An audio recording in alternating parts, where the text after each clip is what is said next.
Okay, folks, here we go. This is MK Palmore, and welcome to another episode of the Leadership Student Podcast. As you well know, if you've been a listener, we try and have deep and meaningful conversations with leaders in industry across all business verticals in an effort to extract those morsels of experience from the leaders that we speak to so that you can take those morsels and ingrain them into your own leadership experience. I'm excited to have David Lillefloren in the virtual studio today. David and I have known each other for a number of years. We're college classmates, both veterans. David has always impressed me as an individual who I think shows up in a very unique and positive way. And I think his experiences will be enlightening. And of course, the conversation will be a good one. So here we go. Dave, appreciate you joining us here on the Leadership Student Podcast. Glad to be here. I'm looking forward to our discussion. So I want to jump right in because you are at a unique juncture, I think, from a leadership standpoint. You're in the process. You've recently taken over a role as the CEO of a company called Sunraycer. Tell us about who you guys are in the market and what you intend to do there. Yeah, so Sunraycer, we are a pre-notice to proceed, provide capital to pre-NTP developers across the country. And what we do is we partner with these developers to build renewable solutions for large-scale consumer and industrial customers. And so right now, currently, we have about 4,000 megawatts of projects, about 21 projects across the country, where we're building standalone PV solar and PV solar plus battery or standalone battery projects at this time. So, what's interesting in the renewable space, in the energy space, is that it's a field I think that's ripe for disruption. With that disruption, though, I think the folks like yourself who are forging into this area are getting unique experiences because you're building in an area where success is not a given. So there's got to be some trepidation, got to be some sort of, hey, let's be very strategic and thoughtful about planning and how we proceed. And I want to touch on the unique nature of building a new leadership team. So you go into this. I don't know how you were approached about the opportunity or whether or not it was self-developed. You're the CEO. Take us into your thought process about how you think about building a new leadership team, which is going to be at the core of decision making for this new apparatus. Great question. Basically, it starts back my history, right? This role was established coming in the Navy for 8 years, doing the general, working for GE for about 5.5 years in manufacturing, GE lighting, part of the business. And then 18 years at Constellation Energy. That was about where the meat of my experience, at least in the industry, came out of. And during that time, along the way, meeting the industry, it led to this point last May where I was asked to be the CEO of Sunraycer. And all of my experience coming to this point and pulling this all in was the reason I came on board. And when we started, we had 3 employees. We had a pipeline. We had established partnerships established with industry partners. And over since the last 8 months, I've grown my team. We're going to have our 14th employee join on February 12th. And so building this team is probably the most important thing you can do. Because the one thing you want your people around you that we want to drive certainty of execution, right? So we have a team that can deliver and be cohesive. So taking all those experiences I've had over the years from being in the Navy, being at GE, being at Constellation, I had a time now to take all that in my toolkit and go, let's go build a team in an industry I've been around a long time. I don't call it work. This is exciting for me. It's exciting for the people I'm bringing in because they're seeing a growing company as Sunraycer in an industry that is needed with a pipeline and partners that we have. It's exciting. So the dynamic is hiring the right people. And the adage is right. You got to put the right person on the right seat on the bus. And one of the things you got to do is you got to make sure you take the strengths and the weaknesses of the team. No matter what, we're all going to have that on a team, but balancing that, putting the people in the right position, give them the tools they need to be successful. As you grow, you got to be conscious of all of that. I'm sure that you've had experience in team building before. One of the unique challenges, I think, is in recognizing both when you've gotten it right and maybe when you've gotten it wrong. You're probably too early in this particular cycle to have determined that maybe someone's not right for a particular position. But historically speaking, what's been your experience with when you get it wrong? Maybe you've placed someone with talent in a position where they're not necessarily going to be successful. What tools have you utilized in order to make sure that you set people up for success and maybe make shifts and changes in the team dynamic so that you can reach a higher level of success? Something I've always done, and you got to put time in your people. So one of the things I do with all my people that work for me is we have weekly meetings. We literally sit down, talk about what's working, what's not working, what can I do better, what can I do for you to get roadblocks out of your way. And during that, there's going to be some when you get someone in some board that says maybe that's not up to speed or not getting it. I always go, what tools can I get you to get you to a level where you feel comfortable? And if we can't get there, you have the hard conversations as well and say, if you can't get there, these are the things I need you to do. And if you can't get there, we got to talk about what that means for us. Or where's your strengths? Maybe I can put you towards that area versus maybe somewhere else. But you got to have the tough conversations early. You got to set expectations early and understand the capabilities. Because when people come in after an interview and you feel good about them and they see their resume and what they can do, it all goes back to what's their capabilities today and how can they adapt? Because changes, people come to different companies and join. 18 years of Constellation, I'm coming to a small company that I'm going to grow. That's a change even for me. So if someone coming from say a utility, coming into a small company that was always, this is the way we do business versus now you might be doing work, all hands on deck kind of stuff. Like, you're not in a silo, you might have to do other people's work. So there's going to be change there that people are not used to. You got to work through that. People can work through that change. So I try to do that with the one-on-ones I have with my team, understanding what's working, what's not, and how can I help them be successful. I'm glad you mentioned the idea of one-on-ones. From your vantage point, what role does transparency play in how those one-on-one sessions go? Like, how transparent do you need to be in order for those meetings to be effective?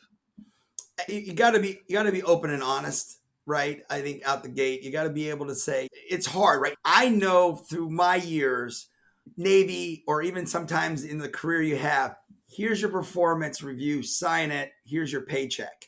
That does nothing for culture, your team, or anything else. So you got to be able to communicate and say what's your strengths, what your weaknesses, what your success is. So you got to be transparent that way, open communications. And if you do it out the gate, then the dialogue just becomes normal. There's no surprises. If every 6 months you do a midterm review and you didn't do any communication in between or talked about the goals that were being met or not met, you just meet every 6 months and then the year in review, you've lost the potential from everybody in your team. There should be no surprises where people sit as you go through the year. It should be like, I know where I sit. People do know how they're performing. Sometimes people feel like we're all overinflated what we think, how great we're doing. But you need people to put you back and say, no, this is what reality is, or at least the perception of what we think you're doing. So having that open, transparent, I think it's important. So I mentioned that you're venturing into a territory where there is not a guarantee of success. Clearly, you need to have developed some resilience as both a leader and just someone who's a professional. Where does that resilience come from for you? Where did that start, and how did you build that in yourself? It's a great question. We're all part of our environment. I got to go back to you probably know. My dad was enlisted 17 days for his 18th birthday. He served in 30 years in the Navy as a Master Chief Corpsman. My mom was a Marine. She enlisted when she was 18. So having structure at the helm was a good start for at least me and my family. But also having a dad that was deployed, having a mom that worked. Part of my environment is you got to be resilient. You got to make things happen. You got to be a self-starter. No one's there to do it for you. And you just got to be able to wake up and go, let's go do this. No one else is going to do it. So having that, growing up that way, and then going right to the Naval Academy and going, here you go. The structure, it's got all kind of evolved resilience. In the military, as we know, you learn a lot about yourself. You learn a lot about dynamics. You learn almost everything. It's almost like I say, I was very lucky to go to the Naval Academy and play football because I have that team sport. I'm in the military. What a leadership learning factory we went to. It just really exposed us to everything that good leadership, okay leadership, bad leadership, and on the field and off. So I thought learning all that and resilient, I've taken it out here to say, I tell my team when they tell me that, oh my God, we have something going on, it might be challenging. You know what I tell them? I said, let's make this fun. This is a learning experience. Let's attack it in a positive way. No matter what comes in front of us, let's just make sure this is something that we can do together, and let's try to make it fun while we're doing it. So that's how I kind of a long answer of my journey but how I just take day by day. And today's the best day we got going. That's a great answer. Hey, so I've known you as an athlete. In fact, I think over the years, 30 plus, close to 40 almost, that we've known each other. We're getting up there. Yeah, we're getting up there. I always think athletics first when I think Dave Lillefloren. What role did athletics play in that building of resilience and maybe your experiences in leadership? I tell the story not too often. My dad, being a Mass Chief Corpsman, he looked at me in ninth grade and said, he goes, son, we don't have anything before you go to college. I think sports might be your way. And so when he told me that in ninth grade, I said, I'm going to study and I'm going to get good at a sport. And so I dove into football, dove into the books. And I always tell my wife, I said, listen, that sports changed my life because it opened the door to going to the Naval Academy. And I think to this day, if I didn't have that combo, and we do know, I don't think we could get in the academy today, my friend. I don't know about that. I know I could not. I don't know about you. I served a couple of years as a BGO or blue and gold officer. Mhm. I've seen and also participated from the congressional level in terms of nominations and interviewing candidates. Just so impressed with the resumes of students today. And like you just said, mine from high school, I feel absolutely lucky that you and I came up during the time that we did and the opportunity that we got to go there because I could not get in today. Oh my God, I hear you on that. And just go back to the football thing. I just said this recently about I was an old lineman, right? So you have 5 people on the line, guys I play with. Best friends to this day. We still talk. You learn so much, person next to you. But when you're on a team, everyone has to do their job. And if 5 guys on the line, and one guy doesn't do their job, the quarterback sacked. What you do is you lift them up, you build them up. We try to work together. We work harder because we all have to be doing it. Doing our jobs all at the same time to be successful. And I say the same thing on building this team. We all got to be able to own our position, own our responsibility, work together. Don't be siloed. Collaborate, learn from one another, leverage each other's strengths to help you in your areas. So I take that from football. You get the guard covering the center. You got it. Just again, it's that translation in my brain of playing football for so long. I think I added up. I think I played from rec ball to 17 years of football. Having that every day and learning that it's hard not to take that into your life. As I grow this company and as we move forward, it's always part of my DNA. So you've touched on this now a couple of times, and it's an interesting vantage point. One, it is baked into your DNA. I think for most of us that have served in the military, we understand that reliance on positions, right? If everyone does their individual job, then collectively you have a team effort that is then capable of accomplishing things. I If I proffer to you that I would tell you I don't think that comes naturally to Yep. everyone, how do you overcome that? How do you get people to understand who don't have those transitional experiences like having served in the military or played athletics? How do you get people to understand positional responsibility and that as long as you're doing your role and the person to your left and right are doing their roles, that collectively you're making progress? How do you embed that in folks who don't have that experience? Yeah, I actually I reverse engineered for me. When I left the Navy and went into GE, I'm glad I went to GE because it was military light. They move Right. around every 2 years. They give you a training program. They have all these processes. You got to follow And then I went to Constellation. It wasn't that. So every change, it goes back to the culture, right? Of what it is. And so I had to learn, whoa, not everyone does, not everyone comes to work on time or they Yeah. don't get in trouble for it. Or someone doesn't do their job, someone else picks it up and that person's still there. And so people are working harder than the person next to you. Learning from that and going, how do you pull people in? Again, it's the team atmosphere. I think this remote that's going on since COVID, we're still doing all these meetings and less travel. Even my small team being remote, they're all over the country. I'm getting them together, and I'm making a point of that is getting people together to work together to understand because there's people that I worked with a Constellation I worked for a decade and never was in a room with them. It was just talking over the phone and I think you lose something. So getting people on board, knowing that we're a collective team goal, that we're all going to to the prize, is very important. And that goes back to my time. I just want to interject a story about when I was at GE and I got my first union. I ran an IBW union shop and a UAE shop for GE assembly plant. And I had 3 shifts, about 61 employees. And my boss came in and said, Dave, you're in charge of this plant. And I'm going to come back in 3 weeks. And you're going to walk around and you're going to introduce me to everybody that we see. And that was my first request of me. I love it. And I spent weeks on round the clock production, going up, introducing myself, understanding them, their first and last name, what do they do when they're out. And then my boss came 3 weeks and the test was there. And it taught me a lot about that lesson, about knowing your people, understanding where they're coming from. And the one thing I got out of that was to get, like you said, get people on the same mission. Is in a union shop, you got to pay for their time. So one of the things I did was I would pay on the company dime 30 minutes a month. If you had a birthday, I brought you in a room on your birthday, gave you the entire business update, where we are, why is it important, the things we're doing. So everyone throughout the company got the same message from me, understanding why we're doing it, what we're doing it, good, bad, or indifferent. And so when we walked around, there was no surprises. So when everyone asked how the company's doing, everyone knew. I think that lesson for me was getting everyone on the same page, same message, because what happens in leadership is the leader tells the direct reports, this is the thing. And does it get down to as in the Navy, the deck plates, or in the company down to the plants? Yeah, and guess what? It doesn't. All the time. And so right. I think that was something getting to your question. People might be siloed. How do you get them on the same mission? Is you bring them together and they're hearing from the leader, this is what we're doing. And everyone's hearing that message consistently. And then you get buy-in no matter what your personality is, what department you're in.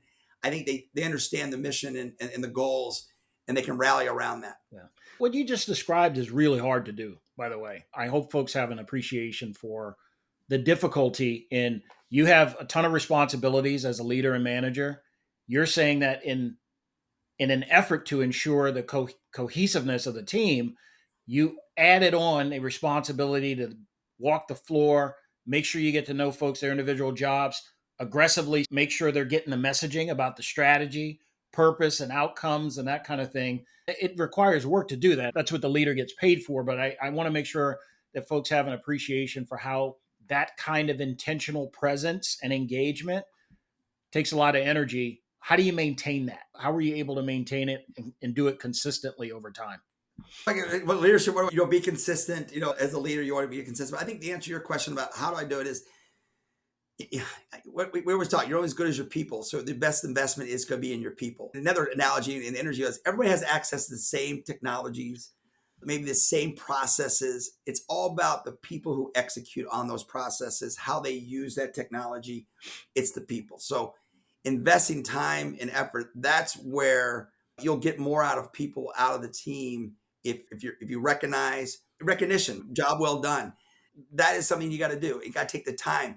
One thing is I celebrate the wins. People just say, good job. Let's get back to it. Stop. Take the team out to dinner. We had a great, whatever it might be, celebrate it, make sure it's important, and then you move on. Because I always say the people you're with more than your family is the people you work with. So you got to make sure while you're away from your family, invest with the people you're with. When you're home, make sure you're investing the time with your family, that kind of thing. I wake up and I don't call it work. I like the industry I'm in. I get energy from people. Not everyone does. And if you're like a leader the in a entire role, time I've known you. What's that? I say you've been like that the entire time I've known you. You were very much, you enter the room with energy, and it's infectious, by the way. People, they get energized from the energy that you bring. And it's a part of your character, I think, that's baked in. And not everyone has that capacity or capability. And we all play our roles. You can be an extrovert, and you got to be. What's the opposite? You got to be a good listener. Any good leader has to be a good listener.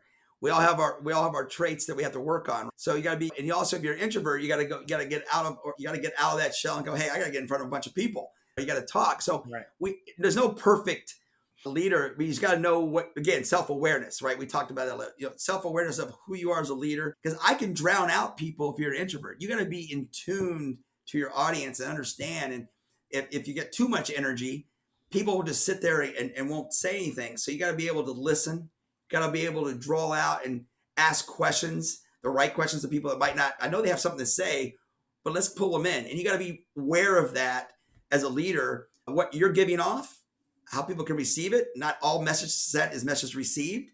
You just got to be conscious of that. And that's something at least I try to do, knowing that I might have a little bit high energy. And I got to step back sometimes and cool it down, because again, you can be overbearing at times. So you just got to have self-awareness. Yeah, I love the growth. Lots of positives. Can you talk to us about maybe an incident, single experience that maybe wasn't so positive in terms of your experience that was a big takeaway, big learning experience for you, and how you then incorporated that learning into your future Yeah. engagements? Another hard one to talk about, but again, you got to, as a leader, and this will resonate, courage, but it's really about moral courage, right? It's about knowing when you see something, say something. It's hard to do it, Right. especially what position you are in a company. Being a leader, everyone has a boss. It doesn't matter if you're the CEO, everyone has a boss. So you got to be able to, you got to manage expectations. But I think just a general answer here is, you know, in every aspect, you always see things that's not right. That is not how I would do it. But when it comes to right and wrong, or like this is, how do you handle that? I think a difficult situation as a leader is, my wife was tact, diplomacy, right? You got to go, how do you address these things? It's a difficult challenge. And so I've had a couple that you have to have that moral courage to speak and go, there's ramifications, but is it that important to you, who you are? And is it going to hurt somebody? Is it down the road going to be dangerous if you don't address it and you feel compelled? It's a challenge. Have I done that? Yeah, I have spoken up. I'll give you before. And it's easy when maybe you're in a position that can do that and you can recover. Sometimes you can't, but you got to live with yourself and say, did I do the right thing? Did I say something? If I didn't, if by not saying something down the road, do I regret not doing something? And I think we've all seen that. I don't know anyone in the world that has not seen something and not said something. Right. I think in the world, the answer for today is you got to just dig deep and go, have the courage to do it. And that's probably one of the hardest things to do that I've seen in my career, because I've not always said it. And I had to get to a point where I'm like, you know what? No, this is the right thing to do. And feel confident in doing it in the right way. And there might be some circumstances that come out of it, but you can at least sleep at night and say, I did the right thing. Yeah. Well, that's a fantastic call out. And we don't always get it right, I think, as individuals. You hope, or at least I would hope, that most folks aspire to get it right more often than not, but we don't always. One of the questions that I'm grappling with as a student of leadership, and one of the questions that I intend to ask every guest this year on the leadership student, is the role that character plays in leadership. It strikes me that maybe as a society, we've gotten to a point where we're really calling out and trying to distinguish between a leader's actions and who they are as people. And I'm curious, from your vantage point, what role you believe character plays in good leadership. It's great. It's a great question. Think about that one for a second. As leaders, we are leading people from, it doesn't matter. Right now, I'm leading people that are in like multiple states, multiple backgrounds. Being someone that, no matter what your background is and who you are you approachable? Are you someone that you don't have to look over your shoulder and say, hey, I did something, oh my God. No, you wake up every day, you're doing the right thing, you're leading, you're being consistent. And I think character, people gravitate, people want to rally, people want to be led by someone that they know they can trust. So you got to have all those. If you don't have the right character as a leader, you're going to lose your people, and you're going to lose their trust. You're going to lose, if they're not going to rally behind the vision. If you're someone that is, preaching, this is how we should do it, but then you're the person that goes out and does the opposite. It's lead by example that we all know. And it's true. And so I think for character, to have those traits is so important to be an effective leader, because you can be 99 attaboys and the one, you know what, a leader, you can have bad days, you can make mistakes, you can learn from it, but you got to make sure what those mistakes are not something that's going to compromise who you are as a person. So I would think your character, short answer, is very important in leadership.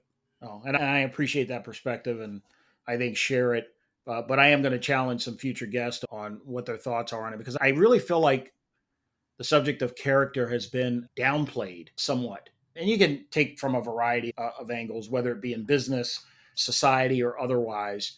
But I think that people are now starting to put it at a distance, and I don't know if that's right for us from a society standpoint. There's certainly examples in business, I think, where we see folks whose characters may be described as one thing and their effectiveness as a leader has been chart topping. So I'm interested in the delta there. Like, why is it capable in some realm to lack character but still accomplish a lot? And certainly from the background that we have, we were told from day one that character is like this critical, vital component. It like exists at the center of you as a being. In order to be able to build off of it, it has to be a character that, in many respects, is unimpugnable. And I feel like we're drifting away from that. So I'm just I know curious. your premise of your question, and I get it. You look at military, you look at the business, you look at government, and you look how people perceive leaders. Yeah. You're going to get a different, and also you're going to get a different answer, right? Or a different. I guess the word is a level of expectation. And I think I guess I'm not putting words. I think you're saying the characters. If you're an effective leader, getting things done, but your character might not be as high as at a certain level, and that delta. That's a great question. And it's a great observation because you're going to get we're getting different types of leaders with different types of Yeah, character. no, and I appreciate your observation, distinguish it between like business, government, and the military. And I think the expectations are unique and different.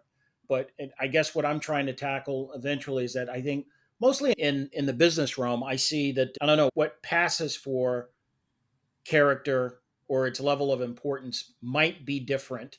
It certainly is different in government. It's the expectation in the military, I would say, is off the charts. Like the expectation, as you well know, it's commissioned officers is you're this relatively perfect being, and mistakes, although allowed, you want to keep at a minimum. Certainly ones that impugn your character. But I don't know. It's one of those things that I intend to tackle over the season. I love your perspective. I think it's interesting. Certainly the distinguishing part, and I intend to challenge all of my guests with I will probing tell you why character what is role it important in plays. business for me, though, my friend, is Yeah. because when you're establishing partnerships with people, it's all Right. about relationships, And right? trust. Yeah. So in business, yeah, we're gonna grow a company, we're gonna be successful, great. But it's you got to do it with people, right? And people you want to work with, people that you know you can trust, people that a partnership I think is stronger. So in Right. our company, we're working with great partners because we have established relationships, trust that we have a common vision, and I think people want to work with that. I don't think anyone really, at least in my mind, you're working with someone that doesn't have that relationship, good character that we're in it to win it kind of thing. So I think in that aspect, what I look for is you want to have people that the relationships established that are strong. And I think that it all goes back to the character of who the people are that you're working with. And or would you want to work with someone that didn't have good character? That's always a question, right? Hey, they're okay. Do you want to work with them? No, that it goes into it. People get evaluated, and people are listen. You get evaluated on your character one way or the other. Yeah. So don't think that someone's not. I don't think. How do you consume leadership lessons outside of your own personal experience? Are you a heavy reader? TED Talks? What's your poison that you pick there? What? Yeah. So over the years, I would go. I like to go to a lot of conferences to Okay. learn from other thought leaders in the industry to hear their perspectives. In our industry, going around the country, reading. In my world, you have state by state you do business with. Each state has a government. You got to understand that. Being briefed. We have product coming from around the world, so you got trade. So you got to understand what's going on in the world, in the geopolitics of the world. Going to conferences and learning, having presentations coming in and talking about stuff that it's affecting state legislation that might be coming in a certain state that could impact the industry. So I do a lot of that reading versus and also presentations from industry partners that are getting us up to speed. I read every day. We have some tickers that come in about the industry, and I'm always reading, always learning what other people are doing. And so that's my daily routine. We get those. And again, go to major conferences and getting the people in a room, like, oh, it's getting face to face. Right. And these conferences we have in our business is renewable conferences, or it could be, or we have one coming up in March and another one in September that I attend. It's everything, all aspects of the industry, and you learn so much because we're all in it, that ecosystem together. So it's a way of learning. What's your vision for Sunraycer? That great question. So we obviously are very excited. Our goal is we're growing to be an owner and operator of renewables, but our biggest thing is working with developers over the next 5 to 7 years. We're growing our portfolio. We're sitting here at four gigawatts of power within our 21 projects. We're looking for more acquisition to grow that pipeline as we go over the year. This year alone, we have a very exciting year ahead into 25 and 26 with our pipeline. So we're looking to expand that as we go. And our team's going to grow with it. That's the 3 to 5 year plan, is to grow the pipeline, provide renewable solutions to our, like I said, the consumer industrial companies out there and in the renewable space. Outstanding. David Lillefloren, outstanding. Appreciate you taking the opportunity and time to come in the Leadership Student Podcast. Love the conversation. I've loved reconnecting with you on a personal level and look forward to seeing what you guys do there at Sunraycer. I appreciate it. Thank you very much. Who would have thought all these years later we're sitting here, and I enjoyed it. Yeah, I'm glad what you're doing. This is great, and I appreciate it. Keep going at it. We'll do. All right, folks. That's it for this episode of the Leadership Student Podcast. We'll see you on the next run. Be sure to like, share, comment, and we'll be seeing you again soon. Thank you.